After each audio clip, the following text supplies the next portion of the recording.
Hello and welcome back to another patch note reading for this time patch 7.01. Normal mode raid is here. That is essentially what this patch is all about.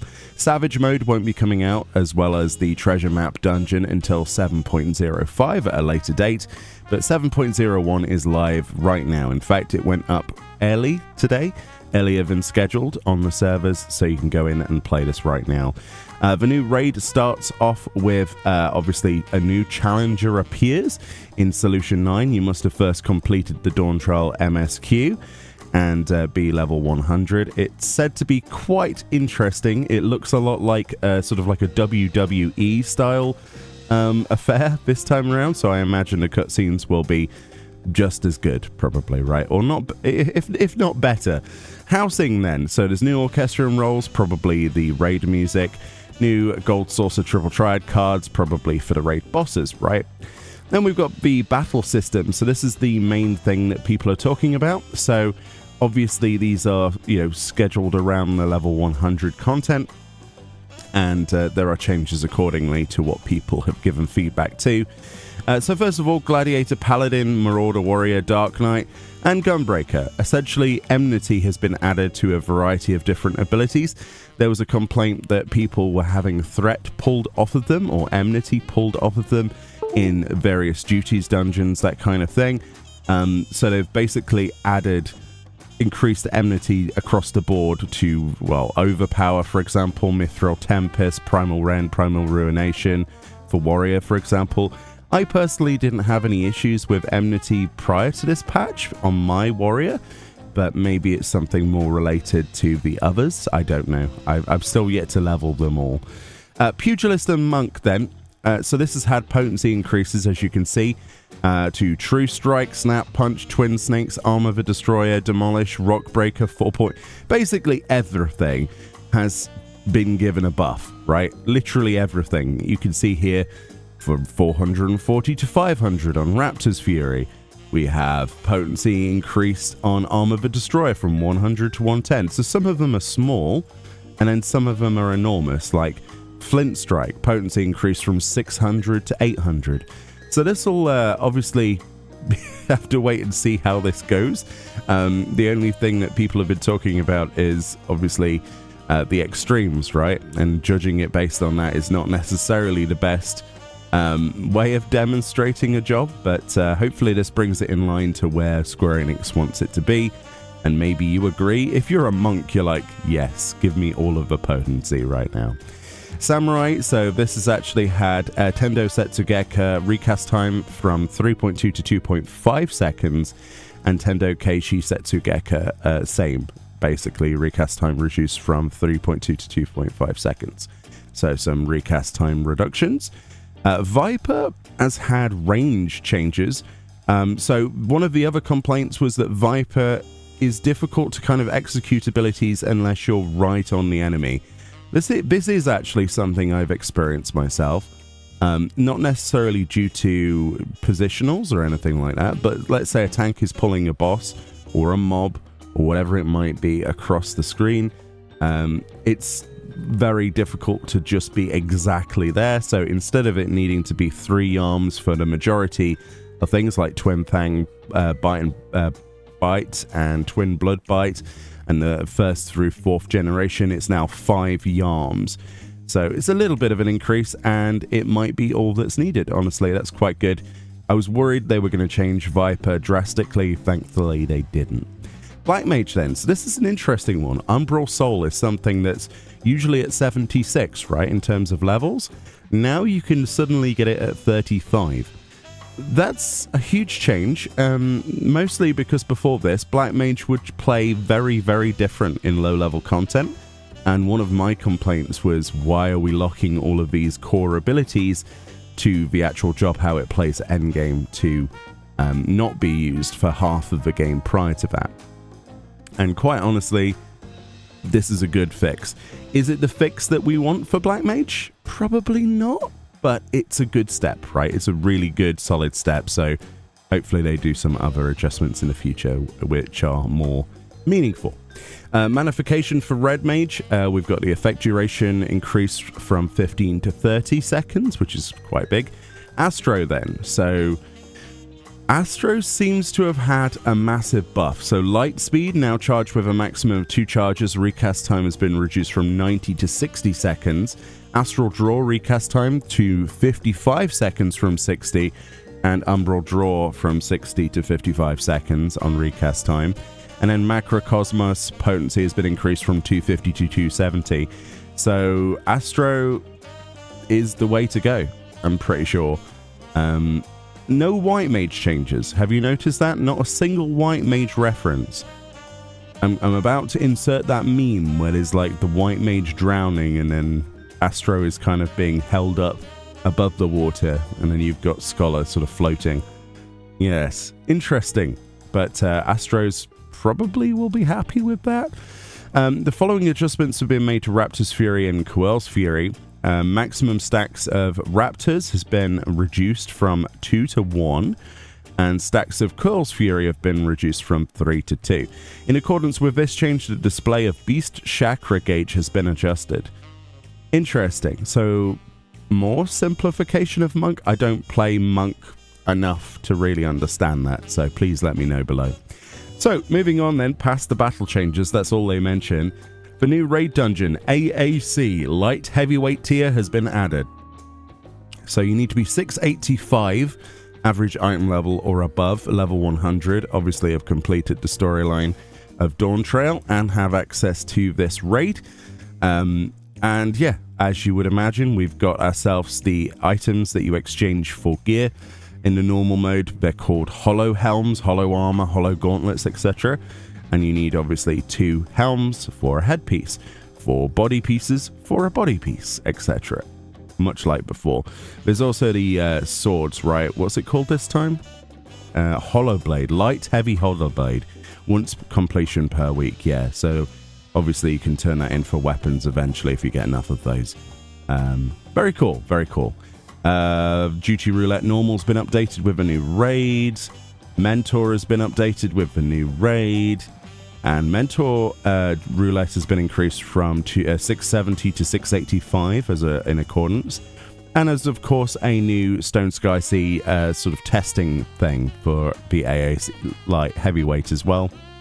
So if you want to test your metal as a DPS or whatever against a target dummy that, you know, has the same sort of health as one of the bosses, that's a good option. There's also a new target ring. This is interesting. While under the effect of directional disregard, enemy target rings will take on a distinct new shape. This indicates that directional requirements do not need to be met when attacking these targets. Interesting. So basically, this ring appears under special circumstances to notify you of situations where you are no longer required to do the positional. So as you can see, there's this like dotted line thing. It's like a cancelling out because obviously you've got a normal target ring. So that's an interesting design choice, and it's something I didn't expect. We'll have to see how that plays out. Does that, like for example, if you do like True North, does that show up then? Or is this only for directional disregard? I guess that's an ability? I don't know. Or is that something that's... It'd be nice if that showed up every time you use something. I mean, you wouldn't really need it, but it'd be nice if it showed up if you use something like True North. Anyway, new items then. So, God, we need to zoom in quite a lot for this picture. Sorry about the quality, but holy moly, look at this. So this is the raid gear. Initially, my impressions are I'm not really a massive fan of it, but obviously it's designed to look a little bit like wrestling gear, at least for entrance gear, especially for this. It looks like Rey Mysterio down the bottom there.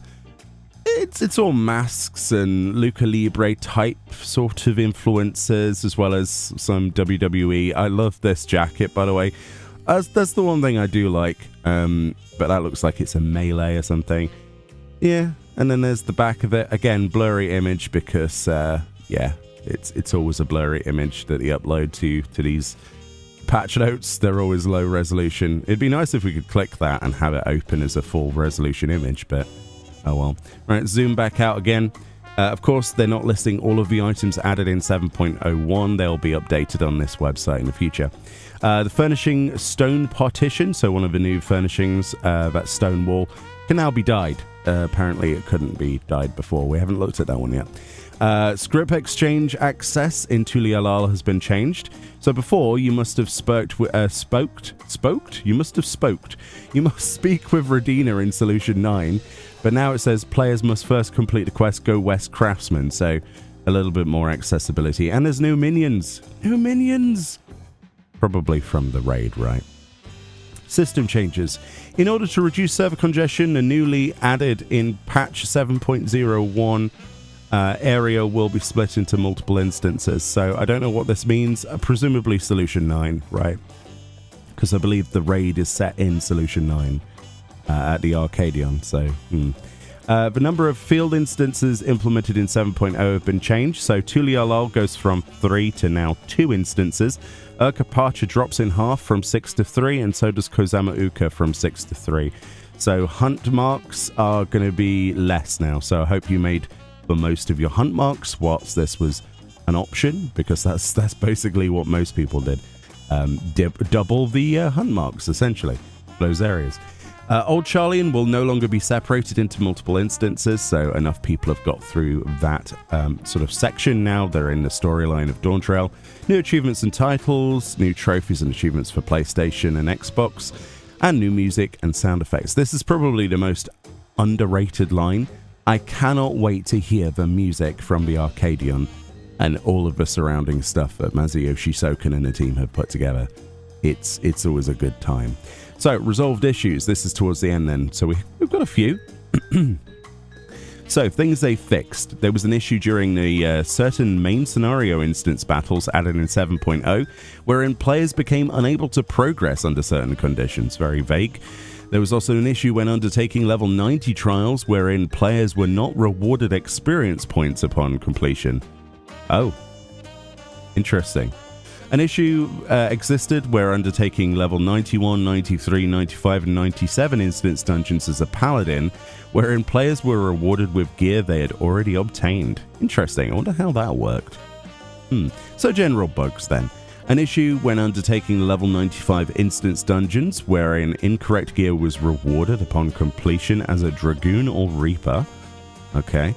There was an issue wherein the description of a PvE monk icon action Thunderclap erroneously stated its maximum charges as 2 instead of 3. That was just a text issue, however. There was an issue playing as Viper wherein the action Serpent's Tail would not change to other actions when the player was affected by 31 or more status effects. When the player was affected by 31 or more status effects? What? How do you even get 31 status effects on your character? That's crazy. An issue wherein the description of the Bard PvE action Reign of Death erroneously stated that its recast timer is shared with Bloodletter, even after learning the action Heartbreak Shot. This was just a text issue, another text issue with obviously subtractive palette. Here we go. An issue wherein players could manually disable the effects of subtractive palette, Ether Hues and Ether Hues 2. Yeah, so there was an unintentional rotation that people had come up with where you would actually cancel out of the effects of subtractive palette because it doesn't actually physically, the way that, without getting onto a tangent, you don't actually get Comet in Black. Comet in Black is not an actual thing. There is no black paint. Essentially, it's a buff granted to you that gives you access to it, rather. It's like a filter. It's hard to explain. So people were cancelling out of buffs so that they could have a better rotation or a higher potency rotation. So Square Enix have definitely addressed that, as you can see. But yeah, that was a lot of people were going crazy with Pictomancer optimization, let's say, and wow, yeah, that was definitely not intentional. There was an issue when playing as White Mage wherein the barrier effect of a PvE action Divine Caress was overwritten by a less potent version of itself. Interesting. There was an issue during Crystalline Conflict wherein the motion for Viper's Swift Sprint was incorrect. Okay. An issue when playing as Viper in PvP wherein the effect of Snake Scales was nullified as a White Mage action Miracle of Nature. Oh, alright, okay. There was an issue playing as miner or botanist wherein the trait revisit would cause automatic gathering under certain conditions. Oh, that's weird. There was an issue when playing as miner or botanist where the trait revisit would cause time-worn maps to reappear at gathering points. Holy moly. I bet you the person who discovered that was like, yep, it's time to make Infinite Gil. Oh my god. That's awesome. Because obviously treasure maps, you know, if you're doing gathering, they're supposed to appear once per day. So that's an interesting situation. There was an issue wherein hidden items would not appear at certain gathering points. That'd be annoying. An issue playing as Fisher wherein the actions ambitious lure and modest lure were incompatible with the text command's action and macro icon. Okay. An issue with a fishing log in which the display of fish would vanish and be marked as completed. That's very annoying. There was an issue wherein repair materials were incorrectly set for exquisite Zill crossblades and exquisite Renaissance brushes. Oh, okay, I didn't even realize that. And I've been using those. An issue wherein the graphics for certain gear and fashion accessories was incorrectly displayed. Okay, cool. An issue wherein dyes were not reflected properly on certain gear. Okay, I didn't notice that, but it's highly likely these things would be affected with the dual dye system now. An issue playing as an aura wherein certain tail graphics differed depending on tail size. An issue when playing as a female Mikote, when equipping a Scion Hero's hood with certain hairstyles would cause gear graphics to display incorrectly. Okay, I'm surprised at that. I should have gone and tried that. An issue with the shared fate window wherein Dawntrail area would not display under certain conditions. Yeah, I had a few lag problems with this where it didn't update properly and I had to do an extra fate. So I don't know if that's related, but there we go. Like I was just on the last fate required for a zone for the shared fate system and then it didn't count, weirdly enough. An issue within the currency HUD element labeled Gil in HUD layout, wherein including Allegan Tombstones of Comedy as part of a display rotation prior to 7.0 caused the HUD element to be blacked out. Yeah, where we had a weird blacked out Gil section on the screen. I remember that. There was an issue wherein white diagonal lines would appear in screenshots. Oh, really? Oh. I'm going to have to go and have a look at my screenshots now that I've taken in Dawntrail. Hopefully there's no lines on them. An issue wherein sending a tell using the send tell subcommand did not lock the chat mode into sending tells to the target character. Oh, that's a minor thing, but still annoying. There was an issue sending chat messages or emotes wherein including the name of the targeted blacklisted character would cause the character's name to appear as unknown in the chat box message. I mean, obviously the new mute feature and block list is amazing, but, well, to some degree, at least it's a step in the right direction, so there's going to be hiccups. An issue wherein sound notifications would play in party chat for blacklisted or muted characters. Oh no! I did actually read this. I think somebody did a forum post where they're like, I've blocked this person, who's been harassing me for so many years, but they keep spamming sound effects at me and all I can do now is not see the message that accompanies them. Yeah, so that was still a thing. Thankfully, they have fixed it and we are back to having a decent blacklist type thing and mute list. So hopefully they work on it even more because it's a good feature. An issue wherein lowering the game's resolution while dynamic resolution is enabled caused the game's graphics to appear distorted. That was on Xbox, apparently. Interesting. Other minor text issues have been addressed, so there we go.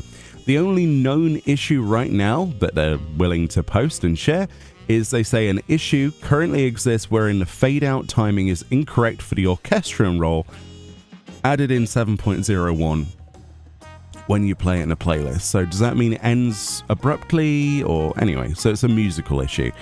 Considering that's the only known issue reported so far, that's pretty good. But yeah, a lot of those resolved issues are going to obviously be from growing pains of a new expansion. That's quite light actually in comparison to some we've seen. So in short, we've got a new WWE wrestling series as a raid series with some interesting gear. Let me know if you actually like this or not. And of course, we have access to, some new gear new raids, new storyline for that. So go and enjoy that. I'm sure I will. Anyway, thank you so much for watching. Link in the description. Have a good day, and I'll see you all next time. Bye-bye.